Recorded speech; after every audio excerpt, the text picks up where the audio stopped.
Hi guys, what's going on, and welcome to Age of Civilizations 2.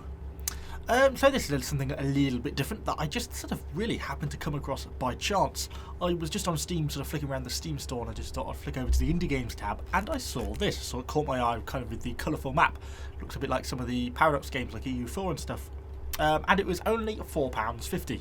So I did a little bit of research. What is it? What's it about? And it sounded quite promising. It's actually just been developed by a one-man team, and it is, as kind of the map looks like, a bit of a simplified version of something like EU4. It's more like EU4 than Crusader Kings, I think.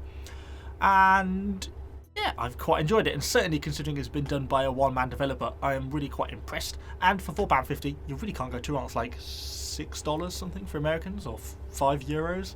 So it's really, really dirt cheap. So if you want to pick it up, I really kind of recommend it. So we're just going to take a bit of a look at this today and see how we get on. So you can pretty much play as any civilization. You start in 1440, I think it is. Yeah, there we go. You can probably start in different years. Yeah, if you want to, you can go backwards, in which case obviously the map changes again. It's different things. Yeah, Wales is unconquered. Or you can go forwards, etc, etc. I don't know how far back you can go. Oh, right, you can go quite far back. Oh, right, you can go really far back. I'm not sure if this limits your world. Yeah, it does. That's just the 3 kingdoms. Okay. So you get limited onto various different things. But anyway, let's just pick the main starting date, 1440. That's the same as like EU4. We'll pick Britain. It can be a little bit confusing at first. Let's make sure we get this right. Player 1 wants to be England. I think that's me. It took me a while to get a head around at first. So let's just hop straight into a game. It's turn-based, not real-time, like something like EU4, which kind of makes it in some sense easier, in other senses more complicated. It's also kind of a little bit like Risk in some senses as well. So anyway, we've loaded in. Obviously, we are England. We've got a little bit of territory in Ireland. We have already conquered Wales by this point in time. We own Caen over in France, and a little bit of about Provence, is it down here, like Bordeaux region, all that. So yeah, we own a bit of territory overseas. Each area has its own sort of province, its own provincial income. You can see down here. So London, has 45,000 people. Tells you the population growth, the happiness, revolutionary risk, provincial stability, development rate, just like its technology level, and its economy. So if we flip over to some of the different map modes, you'll kind of see what some of this stuff starts to mean. For example, if we switch over to economy, you can see the economy rating of each province. So as you start to get into the more rural areas, Leicester, probably some of the northern ones, Care, Kendal, Newcastle, Dublin, 1,000 compared to say the 3,400 you got in London. You can see it on the map, and this kind of determines your development income that you get from the production. The rest of it obviously being based on taxation, which is based on population, and you can see the population maps of every little individual province in the game. So let's go back to the political map. So you can then go into more detail. If you want to upgrade a province, you can get various things that you can do. So you can recruit different units in each province. Obviously, recruiting units takes it from the population, and each population has a recruitable population. So 17% of the population is recruitable in London, which equates to about 7,500. You can also do things like you can build a farm, which increases your growth rate, workshop for income production, etc. There's libraries which enables you to research more, armories, supply camps, etc., etc. So yeah, it can be a pretty nice way you can develop different things. We actually start off with a port, a watchtower already built, and looks like a level 1 fortress already built in London itself, so that's not too bad. Let's have a look at some of the informatics we've got. We can also pop over to our research tab. So we can, you're not going to adjust the tax rate, put the tax rate up, people become less happy, but you make more money. Kind of swings and roundabouts. Goods is kind of like Hearts of Iron for consumer goods. You have to be giving out so much food, so much crockery, so many clothes, etc. So much has to be produced based on your population, and that costs you money to run this sort of industry. So this is like just a cost. The higher you increase this, the happier your people tend to be. Research, as the name suggests, the more points you put into the research, you unlock more research points. But obviously it can be quite expensive. And it's kind of quite slow. It can take, like, at this rate, it's going to take, like 12 turns to research 1 point, and we'll have a look at research points in a minute. Investments, this is your economy. So if you invest more money in the economy in the long run, you get a better return, but obviously it costs you money in the short term to do so, and this, you can't adjust. This is just your military upkeep tab. The more units you have, the more upkeep you have. Pretty basic. So I say it's a simplified version of EU4, not EU4 exactly. So you get 41 points to distribute initially on the technology. And it's quite a basic technology tree: research, colonial cost, military upkeep, administration, where you can read the rest. But basically they affect as you'd expect. You know, we can put, say, 5 points in population growth, and we're going to get a boost to 3.75% population growth in each province. Economy growth, obviously affecting the growth rate of the development of each province. Income taxation, plus 2 points to taxation. So as you can see, our money going up in the top corner of the screen every time I do this per turn, because we're going to be able to tax our people by an extra 2%, having now put 10 points in. Income is income from development. Administration is your cost of administration. So when you can start to work this, when you can start to break this down, because if you think we only get 0.2 bonus per income taxation per point, but income production, which is at this point here, even though each point in this gives you 0.25, when you consider this only makes it 1.2k compared to the 8.5 you're getting from tax income, adding 0.2 on this is far superior to 0.25 on this, so it's not really worth it, at least in the short term. But then as the development increases, it will get more and more. Our administration costs are quite high though, and you get 0.3 of a reduction on that every time, so that's kind of worthwhile putting a couple of points into. Military creep is currently low, but as we recruit more units, it will actually become more of an effective thing. Colonization, we've not really got any colonization going on at the moment, it's only 1440. We've not got like the Americas or anything yet, so I think it's more worthwhile to put points into research. And you'll see that our research rate is increasing as we do this. So this is kind of a practical long-term thing, because obviously the quicker you research, the more points you get, the more you can invest, you know, etc., etc.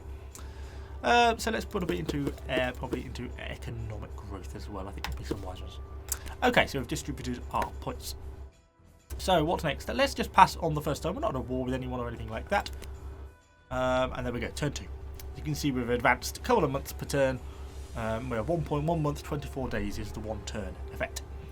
But we're probably going to want to be looking at recruiting a good chunk of people if we're going to be going to war, and I intend to be going to war. So let's get some people recruited. We're going to maximum all my money straight into that, and you'll see next turn my income per turn drops massively because I spent all my money on that recruitment. Income of provinces is reduced due to low stability. Now that might have been partly because I knocked the taxes up, which I probably shouldn't have done. Knock that down a few points again. So you can see obviously this is in Wales by the looks of it. The provincial stability isn't that high. We can affect this by assimilating the province, but I don't know if I've got enough money. Yeah, we can do that. Yeah, let's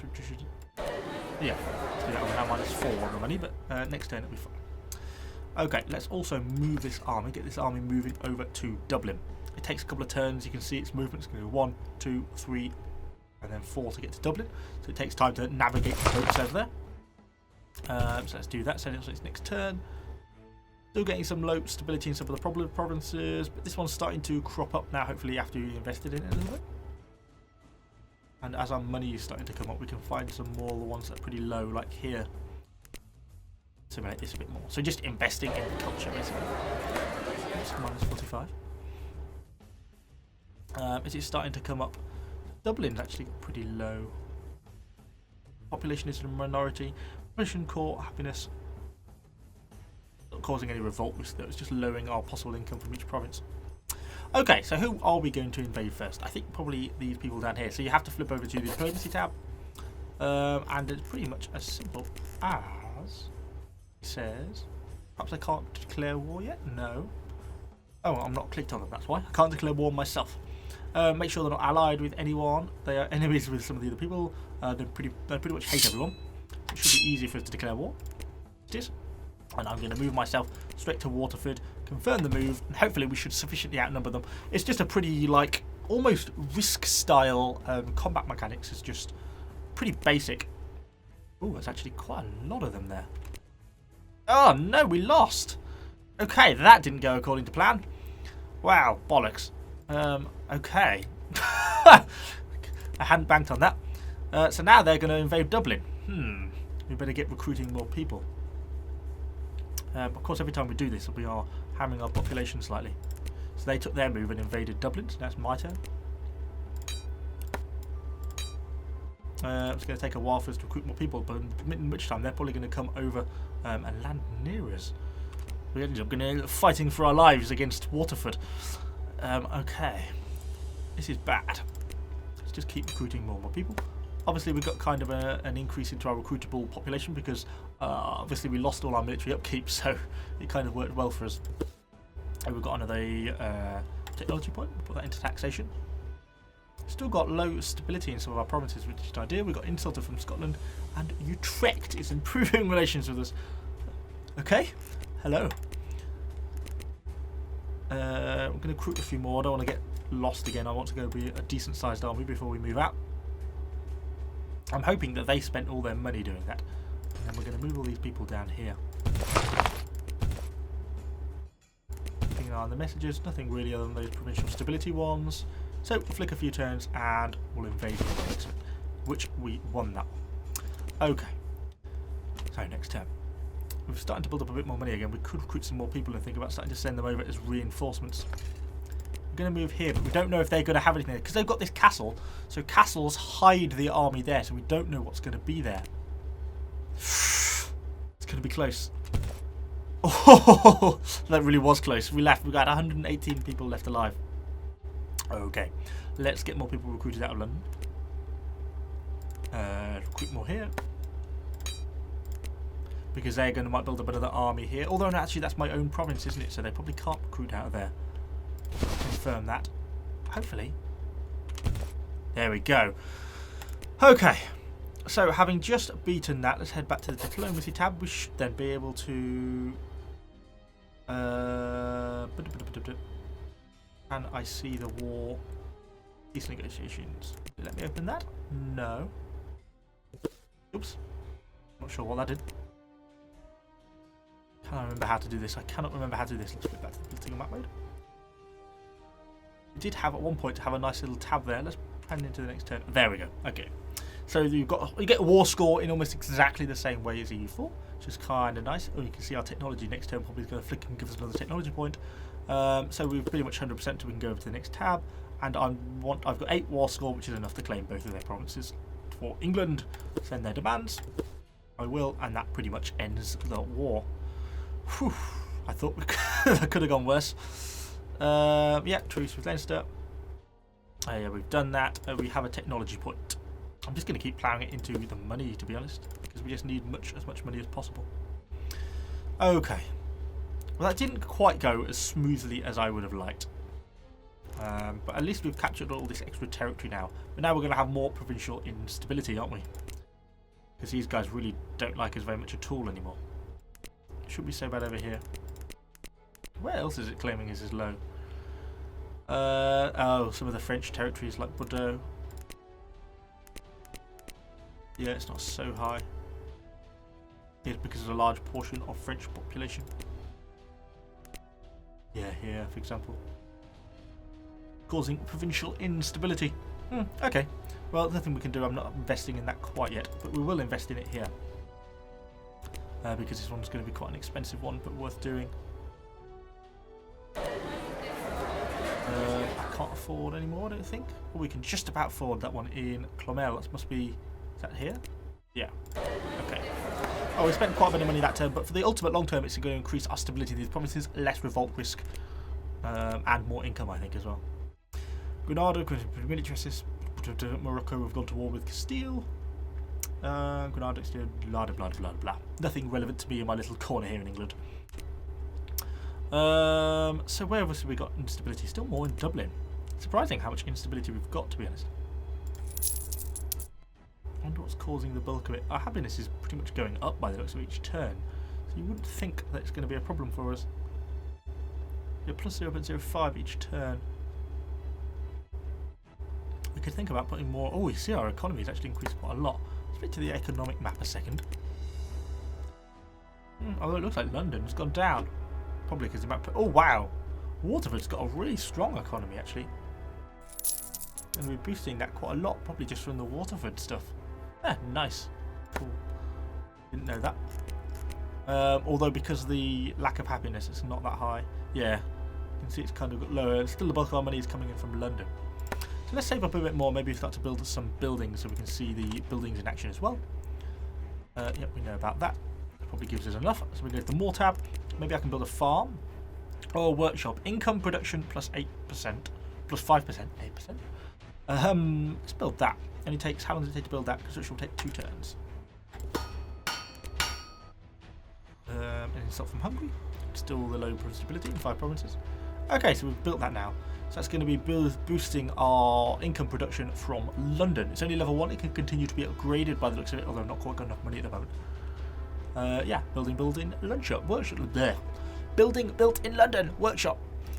And basically, hopefully this is giving you an idea of actually how this game kind of works. We'll move you over there. Yes.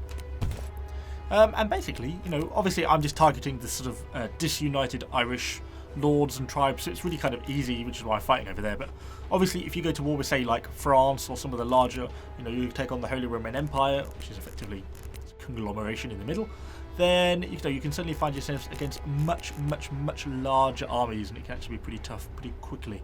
So it's not always as simple as it can first seem. So yeah, pretty cool. We'll carry a few more turns, but I don't think there's going to be lots more we're doing now.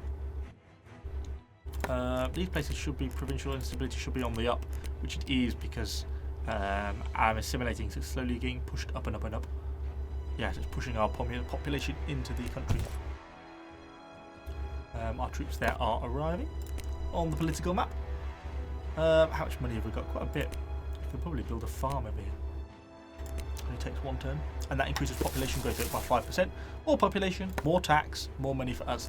You also have diplomatic points, so you can increase diplomatic relations with people if you want to. You know, you can send an insult or probably try and improve relations. Diplomatic relations are suspended. They obviously don't like us very much. Could improve relations with Brittany. You know, it costs 0.5 a diplomatic point to do such a thing.